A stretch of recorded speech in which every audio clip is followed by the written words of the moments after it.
Hello, welcome for this new venture, the course in Insurance and Expertise Medicine. We are here in Montreal to record the very first lecture, and I'm very happy as head of the French program for 7 years to have an English version coming out with the cooperation of many universities across the countries and many very famous speakers both from the States and from Canada. I won't be alone to present this very first lecture. I'll be just perhaps talking very briefly and then leave a lot of time to my colleagues, Dr. L'Espérance and Dr. Lacerte. Hello. Okay. And Dr. Lacerte is from London, Ontario. Dr. L'Espérance is president of the Société des médecins experts du Québec, and they will talk about their own message and why is this, perhaps I'll take this, why we are all here to discuss about the course of Insurance Medicine and Expertise Medicine in English. It's a great pleasure to be here and to introduce that new course. I'm a neurosurgeon. I don't practice anymore surgery since 6 or 7 years now. I'm concentrating my activity on medico-legal work and also administrative work. La Société des médecins experts du Québec, or Medical Expert Society of Quebec, is a group of experts, medical experts that founded society about 25 years ago now. At the beginning, it was the meeting of doctors who wants to, and we're very pleased to be part of that English course, and also to meet with Dr. Lacerte, and we will be, of course, we'll be able to go someplace in your, sometimes in your place to help you if necessary. Absolutely, I think we need help too, so we'll be happy to see you coming in Ontario, and I think the rest of Canada can learn a great deal of the 25 years that la Société des médecins experts du Québec have worked in terms of improving the standards and the ontology code, which is very, very key, because it's not just Quebec that has difficulties when it comes to medico-legal complaints, especially coming from claimants, but all the provinces, only a few has addressed it. And the question is, I think, the people involved in the process need to be involved in the development of those practice guidelines. In Ontario, I mean, it has been a real problem. I mean, I believe that the reason they gave us money is just to train medical experts, not to be hired guns, but to give a very good medical opinion and to avoid litigation and interminable problems and litigation in courts. So I guess this is for IMEs, but we have also a need for training in insurance medicine, and I've been past president of the CLIMOA, the Canadian Life Medical Officer Association, and Tim Meagher, who just joined us. Hello, Tim. That's the Irish wing of the table. Careful what you say now. So Tim has been is a past president also of the CLIMOA, and has been involved, has been teaching and speaking at CLIMOA for many years at the American Academy of Insurance Medicine as well. And why do we intend to have also a training in insurance medicine across Canada? And I have my own feelings. I'll let Tim speak, and perhaps I'll add a few words afterwards. So Tim, who are you first? Well, first of all, thank you for inviting me. It's a real pleasure to be back here, having gone through the course in French, as you know, and a pleasure to be part of this panel. I think this is a great idea that you've managed to get this course going, and I'm really looking forward to participating, because I think that there is a need for something like this. I think we've recognized the need here locally in Quebec for some time, and that generated the French course, which I think has already shown signs of success. I mean, in my particular insurance company, we have recruited one of the first graduates of that particular course. And who had no experience at all no experience. Of the practical work. Correct. This is a family physician doing a lot of emergency room work who wanted to develop some new skills and did the course and was very taken with the material. Has now been working with us for, I would say, maybe 4 or 5 months, and I'd have to say that you can see that he came in on the first day and was ready to go. He knew the background material.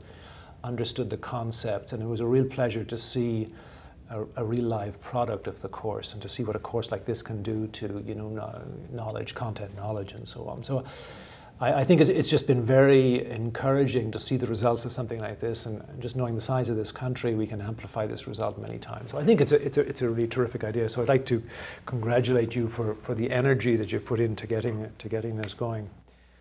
I am Barry Malcolm. I'm an orthopedic surgeon trained in spine surgery and the current president of the Medico-Legal Society.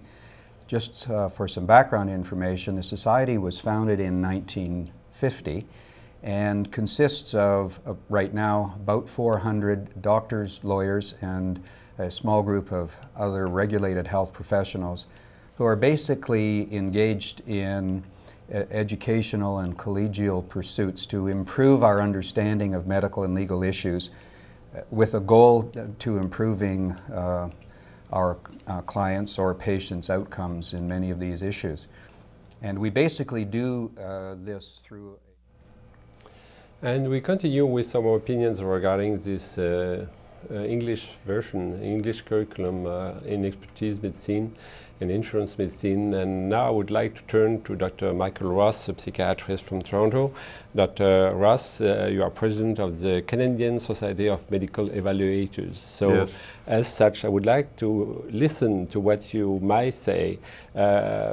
Yourself and the CSME, are they willing to participate in that effort to teach medical experts to do independent expertise or IMEs? And what's your feeling about this whole effort? Well, we're certainly very excited to be asked to participate in this endeavor. Let me say a few words about this society. The Canadian Society of Medical Evaluators came about in 1994 as a result of a group of physicians who were interested to promote excellence in independent medical evaluation.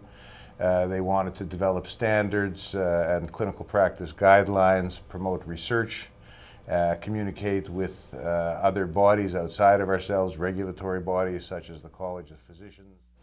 And we'll ask now for one more opinion. Dr. Jack Richman is has been the first president of the CSME, and he's very much involved with the American College of Occupational and Environmental Medicine. So, Dr. Richman, what's your interest in that curriculum?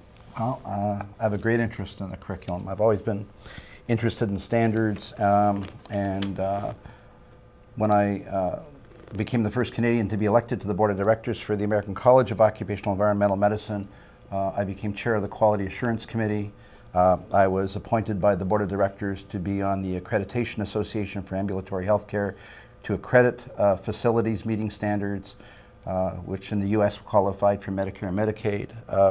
I was on the Practice Guidelines Committee, and which has now published guidelines to which are now adopted by the state of California as being presumptively correct, and have always had a great interest in doing this. And the problem we've always found is that there's not been adequate education, adequate courses, adequate curricula to deal with these issues. And what we want to do primarily is to take what the University of Montreal has and assist the directors of that course in spreading what they're doing across Ontario, across Canada, and even in the US, hopefully through ACOM.